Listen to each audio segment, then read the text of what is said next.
Going around United States, just got back today, nearly 9,500 miles on the motorcycle. And I thought I was living life. It would be so interesting to hear from you, what you have made out of this lockdown. The most important thing right now is stay alive. Ensure everybody around you stays alive. But when you look at things like Black Lives Matter, I just want to have your take on what is happening. What you need is an overwhelming sense of humanity. Have we locked it up inside or have we kept it active? Namaskaram, KG. What, knocking off all the wickets, man? What are you doing, huh? I'm Spare trying. the Chennai Super Kings, huh? That's what you said. They're Doing great, man. Congratulations for being the highest wicket taker. Congratulations, great job. Nice shades. I've been on a journey for last 36 days on a motorcycle. Just got here about 3 hours ago. I heard. I've been crisscrossing, going around United States, just got back today. And how was it? Oh, it's been fantastic. We captured a lot of video, we're doing some work with the Native Americans and stuff, but it's been spectacular. Actually, Casey told me about that.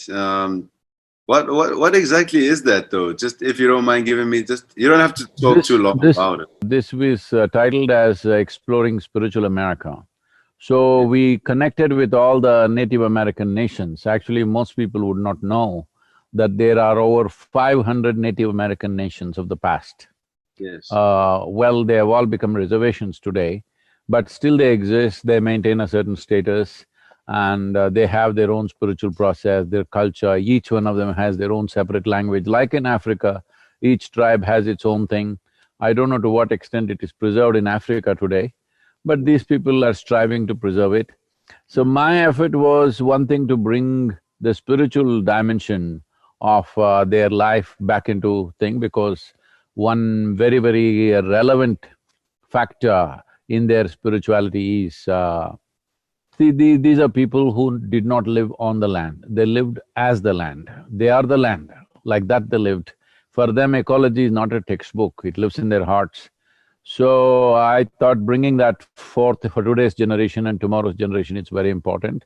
Apart from that, for most people in the world, Native American person means they know Native American people only from the Wild West movies, where they're always screaming on the horses and shooting at somebody. So that is not what they are. They were evolved societies, they had cities of their own. There were cities where there were up to 40,000 population at one time. I'm saying that is the level of organization and civilization that had happened. There was proper education, there was even higher education for men and women in some of the tribes. Each one of them has a different language. It's an elaborate process. The entire continent is full of such people, and they've lived here for over 40,000 years. The recorded aspect, the archaeological thing says, up to 40,000 years, definitely they were here. They could have been here even before that.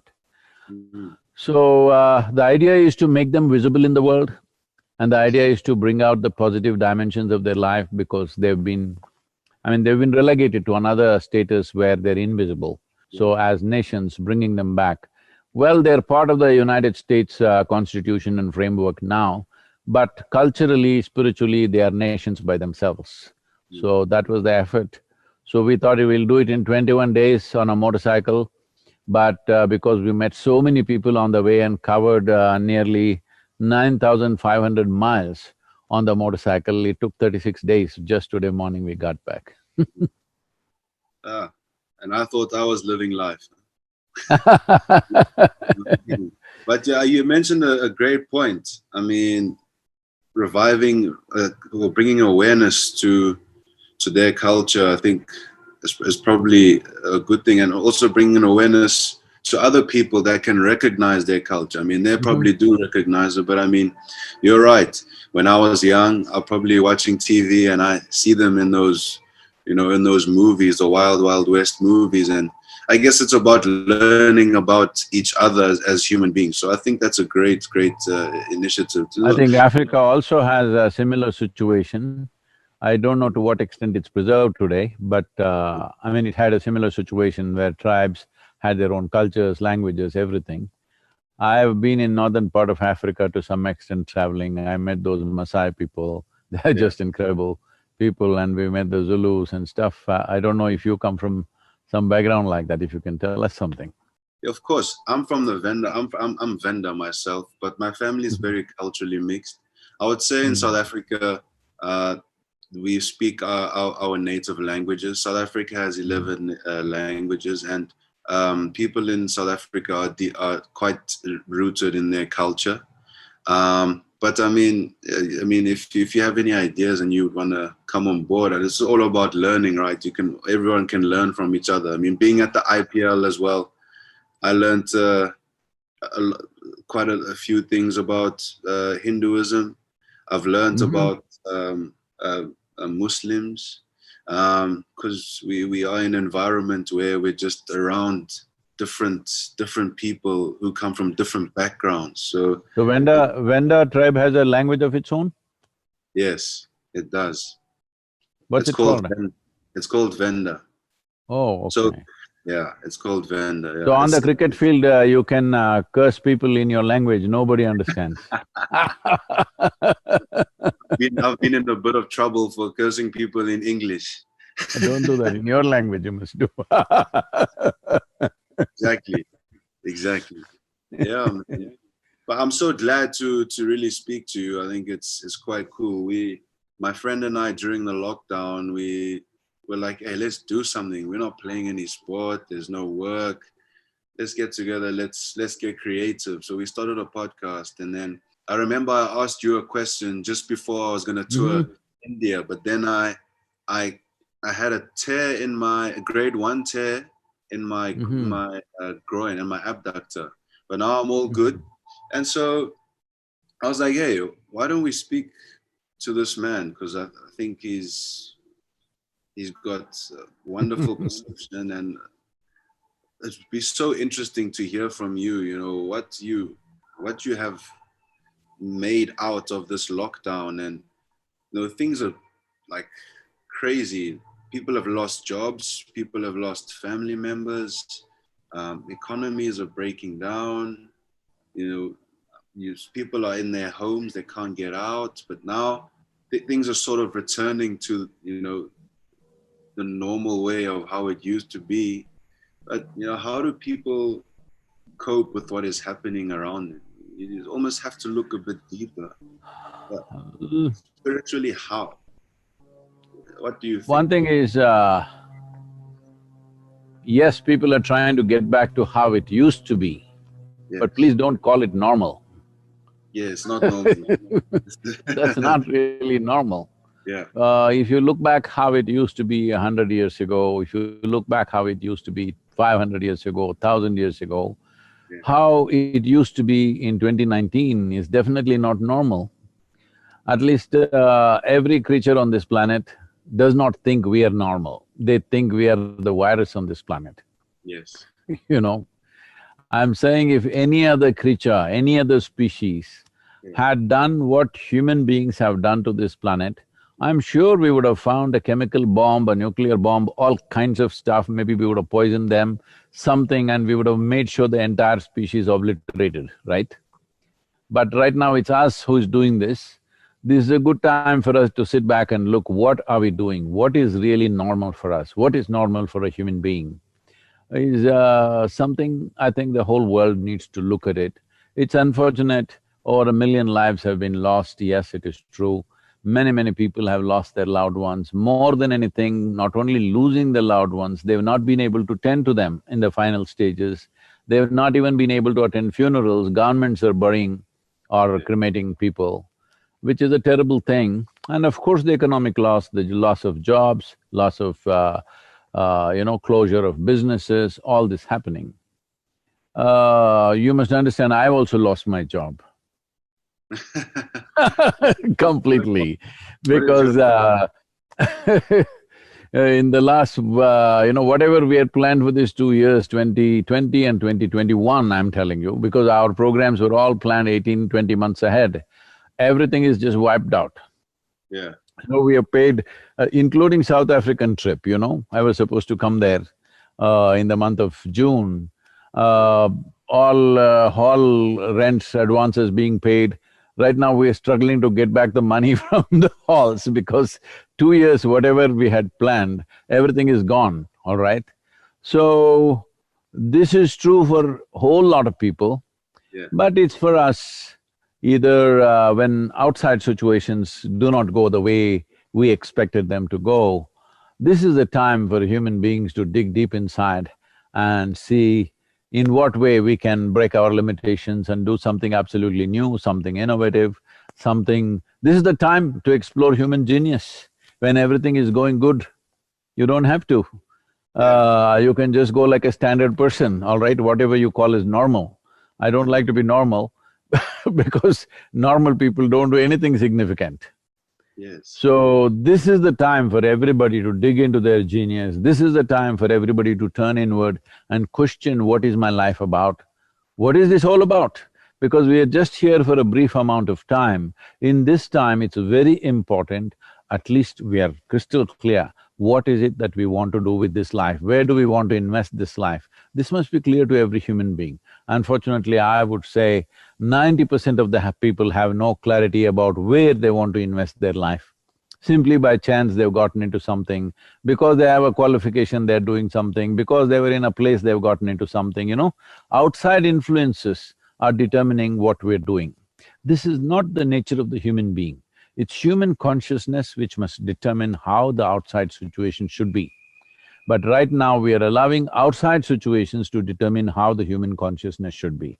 This is a tragic situation for humanity because it's only a human that we call as a being, all right? We don't call your African lions as lion beings, we don't call elephants as elephant beings. You can't call even a rhinoceros a being, all right? Yes. You call only a human a being Yeah. because this one is supposed to know how to be. Yes. If you know how to be, what is the problem? If you really know how to be right now, what is the problem? If you know how to be, you will keep yourself in the best possible way right now, whatever the situation. It doesn't matter what is the situation. Whatever the situation, you will keep yourself in the best way. Right now, this virus has come compared to what generations of people have gone through. Let's say you look back on the last 3 generations, let's say in the last 100 years, what people have gone through. They've gone through World War I, they've gone to World War II, they've gone through Spanish influenza where millions of people died. I don't know what's the number, but a very big number died. And they didn't have medicines, they didn't have the facilities that we have. Nobody could speak to each other on social media. Look at this, you are in what, Dubai or Sharjah, where are you? Dubai right now, yeah. You are in Dubai and I'm speaking to you here from Tennessee. Was this possible for your grandfather or my grandfather? Could they talk to each other? There's no way. Yeah. So with all this technology, with all this facility, with everything that we have, our survival is better organized than ever before. We should not be complaining. This is the time to dig in and see how life evolves for us, and we must see what best we can do. My only concern is people should not starve in this time. For that, we've been making efforts around our areas, we've been feeding people, 16 to 18,000 people continuously we've been cooking and feeding. Many other organizations, the governments, everybody is doing their bit. In today's world where food is so well organized, nobody should starve to death, that much we must take care. If nourishment is taken care of, you shouldn't be really cribbing about so many things. Other things are there. What we have today, suppose we lose, suppose we have a car and we lose it, we're crying about it. Well, your grandfather did not have a car and he was fine, isn't it, walking? Hello? So what is the big deal we are making about all this? It's not necessary to make such a misery out of life. Right now, most people have more time than they ever had for themselves, their family and everything. That also they're complaining. People are going into mental illness pandemic, now people are predicting suicide pandemic. Well, if the virus doesn't get you, you'll get yourself, is it? What is the logic behind that? The most important thing right now is stay alive. Ensure everybody around you stays alive. See, right now in the India Yoga Center, we have nearly 4,000 people, not a single infection. Here we have a little over 100 people, not a single infection. We traveled, 16 of us, 17 of us, we traveled across America where there's heavy infected areas, but not a single infection. So this is all it takes, a little responsible, conscious action. That's all it takes from the human being, because that is what is expected of a human being, that he is supposed to know how to be. If you know how to be, this virus is not a challenge. Yes. I think that's very interesting, you know. What I took from that is digging into your genius. And when you are thrown with adversity, you know, how you respond to it. It's very similar to sport, because you do go through a lot of ups and a lot of downs. But when you are down, as a sportsman particularly, that's when you actually learn the most about your game. And when it's going well, as you've stated, that's when you don't really need to do anything different. So that's something that people can really take on board. That's really lovely. I like that phrase, dig into your genius. That's really phenomenal. And also counting your blessings, and not complaining about things that are kind of trivial. Having food, a basic need like food, is the most important thing and the best thing. I must tell you this, in southern India, even today, if you go into the rural India, maybe it is true in Africa also. Yeah. In southern India, when somebody wants to greet you, in the villages I'm saying, they will ask you, "Uta aita, saptingla." What it means is, have you eaten? Oh, right. Because in their mind, if you've eaten, there can be no other problem. Yeah. What other problem do you have? Have you eaten? That's the greeting. Nobody will ask you, how are you? Nobody will say good morning. The morning is already good. The only problem is you, isn't it? If you've eaten, you shouldn't have any problems. That's what I'm saying. If you're nourished, beyond that, rest is all extra.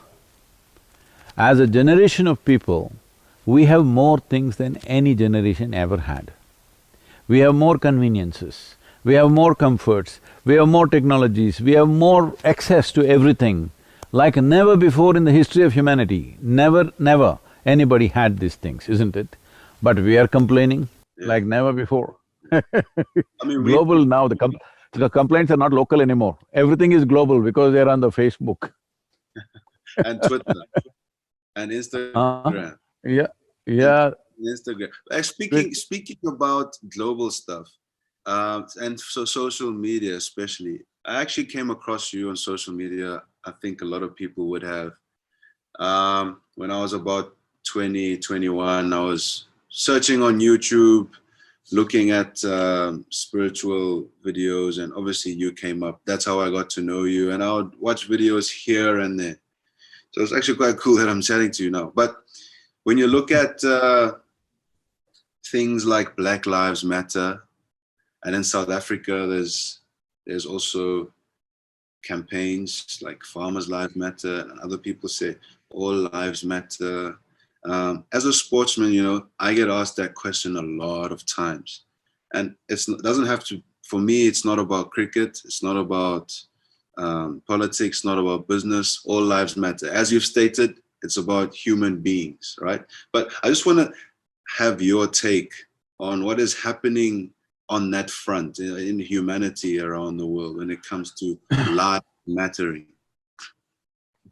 Yesterday evening, I was in Memphis. I was at the Martin Luther King Memorial, Dr.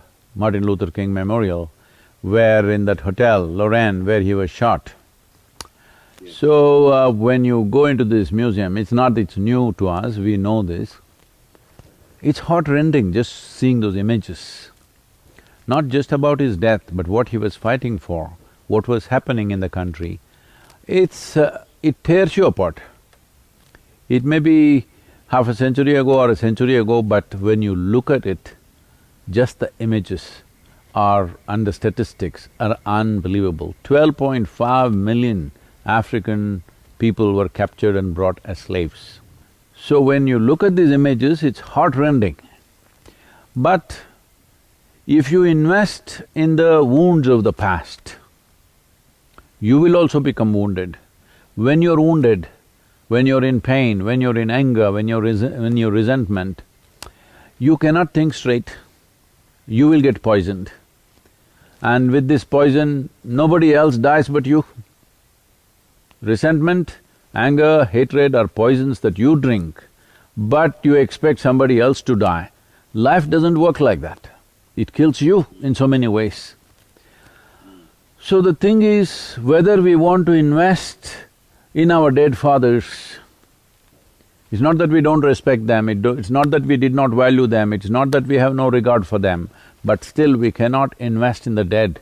We have to invest in the living and the next generation and the unborn child, we must invest in him and her. That's what is important. So bitterness is not going to help us. But at the same time, you cannot forget what's happened. There is no way to forget that. Everybody should remember, from both ends, everybody concerned must remember what we have done to other people as human beings. And for those it's happened also, they must remember not to grow in resentment and anger, but to ensure that such things don't happen to anybody else. Because I want you to understand, the people who did the most horrible things on this planet, when they were doing it, they thought they're doing the right thing. Yes. They thought they were doing the right thing. That is the worst part of humanity, that you can twist your intelligence whichever way you want, and you can do the most horrendous things to another human being and think you're doing the right thing. So this is the problem with belief systems, with philosophies, with ideologies, because they will twist your mind to believe this is the right thing that you're doing. Because many religions in the world clearly say that it is perfectly okay to take a slave. Oh, really? Yes, yes, the scriptures in the world say this. Not one, many. Okay. So, people have always been quoting that. This is all right, this is what is said in our book, this is what we do. But if you allowed your humanity to overflow, you knew that it's not good. If you just… what you are doing to the other person, if you are giving him 100 lashes, if you just took one lash on your back, you would know this is not the thing to do, isn't it? If you put your child there and gave 10 lashes, you would know this is not the thing to do. But you, instead of awakening your humanity, everybody is busy cooking up belief systems, philosophies, ideologies. How much bloodshed has happened because we believe something, because we are adhered to an ideology or to a philosophy, how much has happened around the world. Some have been recorded, most has not been recorded, believe me. Recording has happened only in the last 150 years to some extent. Before that, people did all these things without any problems, and they did not feel bad about it because it was endorsed by their scripture or their philosophy or their ideology or whatever their morality they had. You don't need morality, you don't need ethics, you don't need anything. What you need is an overwhelming sense of humanity. That all of us have. Have we locked it up inside or have we kept it active? That's all the question is.